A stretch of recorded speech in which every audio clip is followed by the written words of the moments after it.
నంద్యాల జిల్లా కలెక్టరేట్ దగ్గర సిఐటియు ఆధ్వర్యంలో దాదాపు 600 మందికి పైగా అంగన్వాడీ కార్యకర్తలు భారీ ధర్నా నిర్వహించారు. కనీస వేతనాన్ని 26,000కు పెంచాలని, ప్రభుత్వం గతంలో ఇచ్చిన హామీలను వెంటనే అమలు చేయాలని డిమాండ్ చేస్తూ కలెక్టరేట్ను ముట్టడించారు.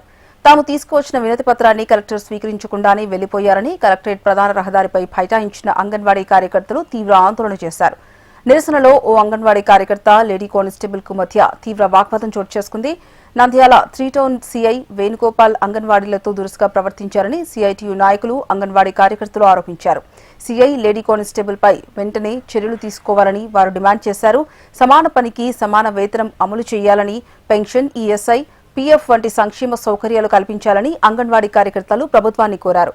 ప్రభుత్వం తమ సమస్యలపై తక్షణమే స్పందించకపోతే రాష్ట్ర వ్యాప్తంగా ఉద్యమాన్ని మరింత ఉధృతం చేస్తామని హెచ్చరించారు.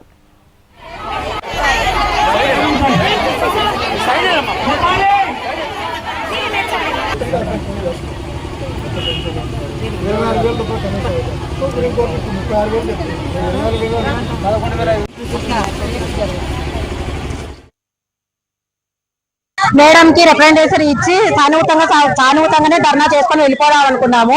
కానీ మమ్మల్ని మోసపూరితంగా మోసం చేసి ఇసుక ట్రాక్టర్ వస్తుంది, ఇసుక బండి ఉంది, చాలాసేపు నుంచి ఇక్కడ వెయిట్ చేస్తుంది అంటే మేము కొంచెం ప్లేస్ ఇచ్చినాము. ప్లేస్ ఇస్తే ఈ పోలీస్ యాజమాన్యం ఏం చేశారంటే కలెక్టర్ మేడం జీప్ కు దారి ఇచ్చినట్టు ఆమెను అడ్డగించుకోకుండానే మమ్మల్ని తప్పించి పంపించారు మేడం ని. కానీ ఇక్కడ సిఐ వేణుగోపాల్ సార్ గారు అసభ్యకరంగా ప్రవర్తించినారు. ఫోటోలకు పోజుల కోసం వచ్చినారు కదా, పోజులు అయిపోయినాయి కదా వెళ్ళిపోండి అన్నారు.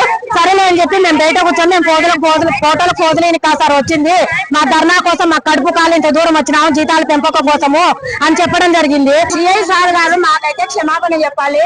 ఆయన ఇట్లా పీకి ఏం చేసుకుంటారో చేసుకోండి మీరు అంటున్నారు.